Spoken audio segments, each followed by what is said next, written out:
नमस्कार दोस्तों, ट्रिकी गुरु अमित गुप्ता के YouTube चैनल में आज आपका फिर से स्वागत है।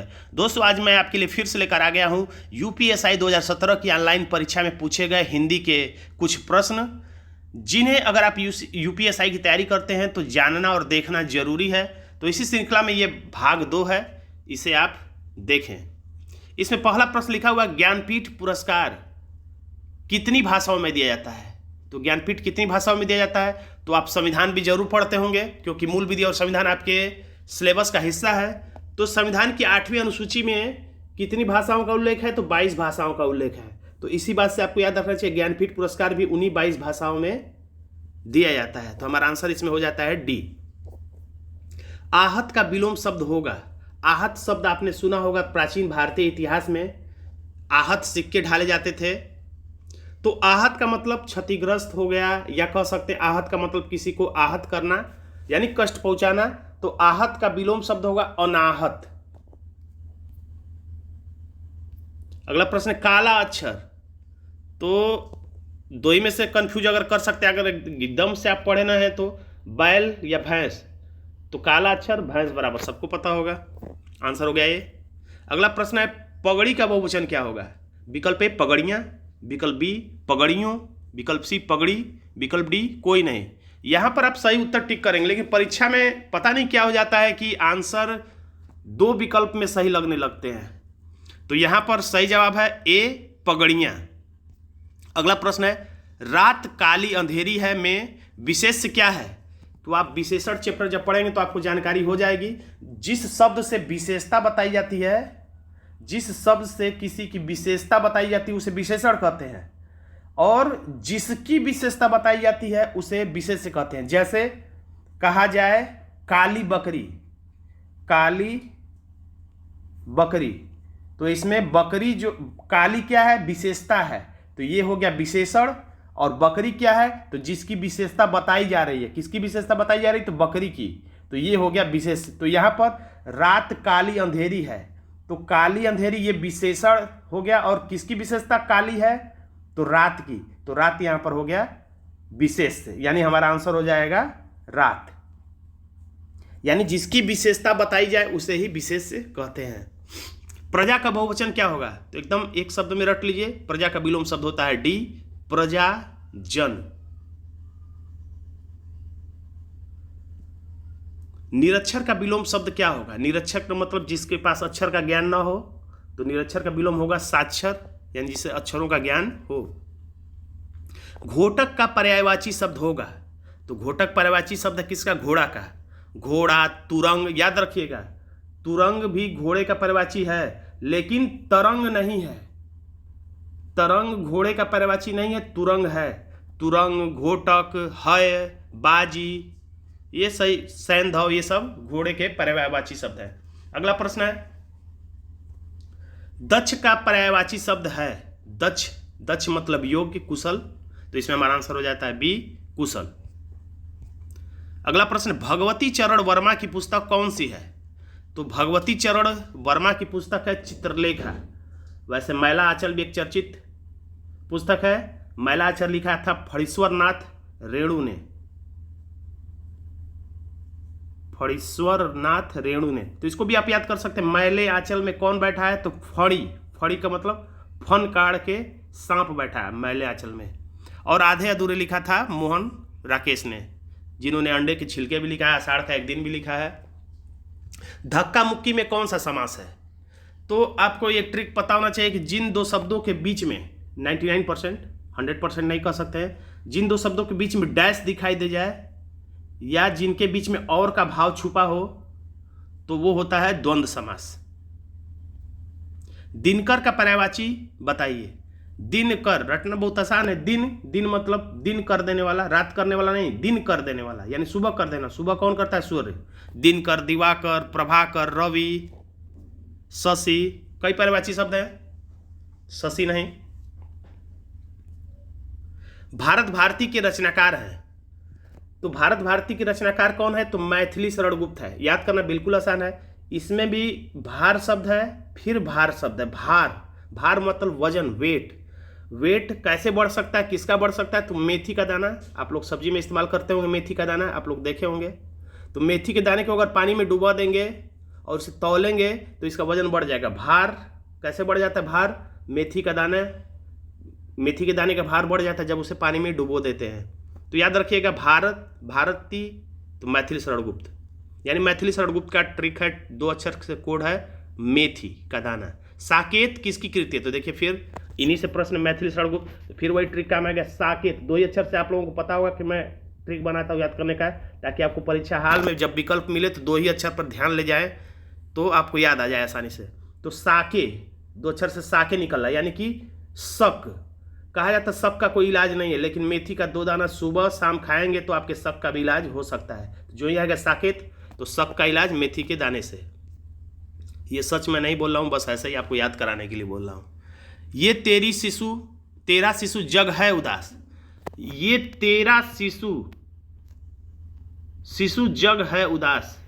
शिशु जग यानी शिशु की कल्पना की गई है जग में, यानी जग को शिशु माना गया है, यानी दोनों में कोई, शिशु में और जग में कोई अंतर नहीं है, यानी कि अभेद समानता दिखाई गई है। जैसे मैं तो चंद्र खिलौना ले हूँ, चांद जैसा खिलौना नहीं ले हूँ, चंद्र खिलौना ले हूँ। तो जहां पर कोई अंतर ही ना हो वहां पर रूपक अलंकार होता है। जैसे कहा जाए कि रमेश सचिन तेंदुलकर जैसा खेलता है, सचिन तेंदुलकर सा खेलता है, तब तो हो जाता है उपमा। लेकिन कहा जाए कि रमेश सचिन तेंदुलकर है, तब हो जाएगा रूपक। अगला प्रश्न, एकाधिकार का विलोम शब्द। एकाधिकार मतलब एक व्यक्ति का अधिकार, तो आंसर हो जाएगा ए, अनेकाधिकार, यानी अनेक व्यक्तियों का अधिकार। विस्तार का विलोम, देखिए विलोम शब्द भी आसान लगता है लेकिन कंफ्यूजन वाला होता है, क्योंकि हमें परीक्षा हाल में एकदम सही आंसर नहीं बताना होता है, बिल्कुल सटीक बताना होता है। क्योंकि विस्तार मतलब बहुत ज़्यादा, तो लग रहा है कि लघु भी सही है। विस्तार मतलब बहुत ज़्यादा, तो सूक्ष्म भी सही लग रहा है। विस्तार मतलब बहुत ज़्यादा, तो छोटा भी सही लग रहा है। विस्तार मतलब बहुत ज़्यादा, तो संक्षेप भी सही लग रहा है। लेकिन हमें सटीक एकदम टू द पॉइंट उत्तर खोजना होता है। तो लघु का तो हो जाएगा दीर्घ। देखते हैं परीक्षा में प्रश्न आता है, लघु उत्तरी प्रश्न, दीर्घ उत्तरी प्रश्न। छोटा का तो सीधे सीधे बड़ा हो जाएगा, सटीक। मैं सटीक उत्तर की बात कर रहा हूँ, सही तो सभी है। सूक्ष्म का हो जाता है स्थूल, ये इंपॉर्टेंट भी है, सी वाला पूछता है सूक्ष्म का विलोम शब्द, तो स्थूल। और आंसर हमारा हो जाएगा डी, संक्षेप, विस्तार का संक्षेप। वर का विलोम शब्द बताइए, तो बहुत आसान है। वर कौन होता है? चला गया इधर उधर, चलिए खैर कोई बात नहीं अभी। तो वर का विलोम शब्द क्या होता है? तो वर कौन होता है? तो वर होता है वह लड़का जिसका विवाह होने वाला है। और वधू कौन होती है? तो वह लड़की जिसका विवाह होने वाला है। यानी वर का विलोम शब्द हो जाएगा स्त्रीलिंग पुल्लिंग के आधार पे वधू। अगला प्रश्न, एक अनार 100 बीमार। यानी कोई वस्तु बहुत थोड़ी सी मात्रा में है और उसको मांगने वाले कई ढेर सारे हो जाए तो कहा जाता है एक अनार 100 बीमार। तो अंदाजे से आप अर्थ निकाल सकते हैं, आंसर तक पहुंच सकते हैं। किसी वस्तु की पूर्ति मांग से अधिक है। मांग, किसी वस्तु की पूर्ति, क्या लिखा है? पूर्ति कम, किसी वस्तु की पूर्ति कम है और मांग ज्यादा है। अगला प्रश्न है, ऊंट के मुंह में जीरा। यानी कि हमारा आंसर इसमें हो जाएगा, यानी कि बहुत थोड़ा सा होता है, यानी आंसर हो जाएगा बहुत थोड़ा, यानी पर्याप्त नहीं है जितना दिया गया है।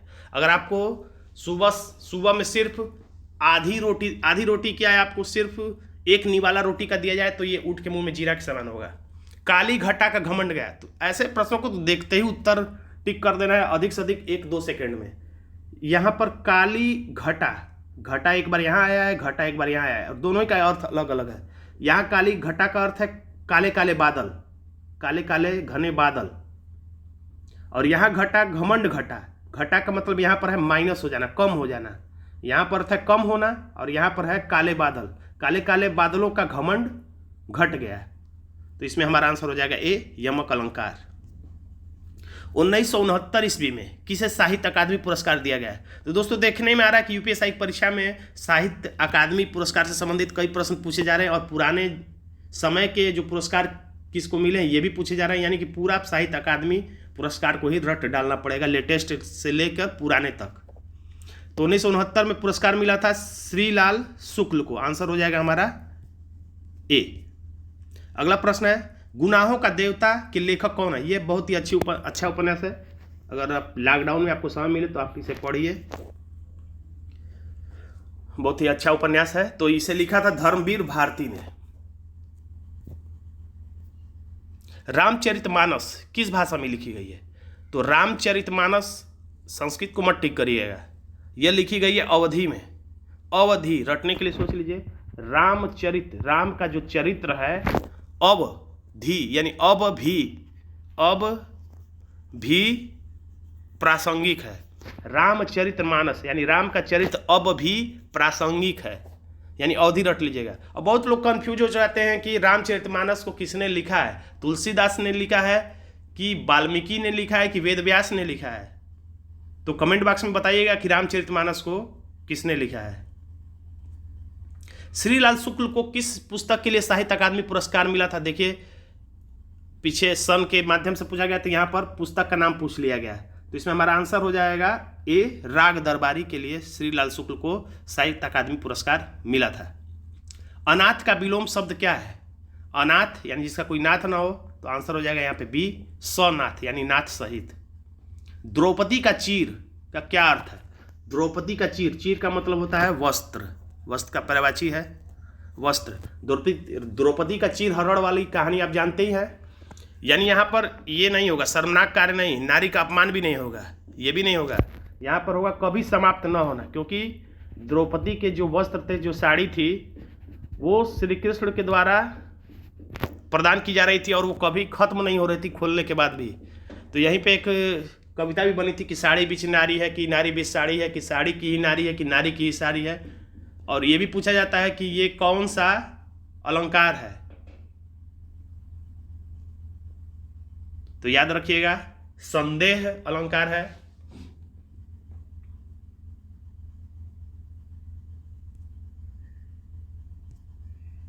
तो दोस्तों आज का ये वीडियो आपको कैसा लगा कमेंट बॉक्स में जरूर लिखिएगा। वीडियो अच्छा लगे तो वीडियो को लाइक कर दीजिएगा, और अभी तक आपने मेरे चैनल को सब्सक्राइब नहीं किया तो सब्सक्राइब भी कर लीजिएगा, और इस वीडियो को अपने दोस्तों में भी शेयर करना मत भूलिएगा। धन्यवाद दोस्तों।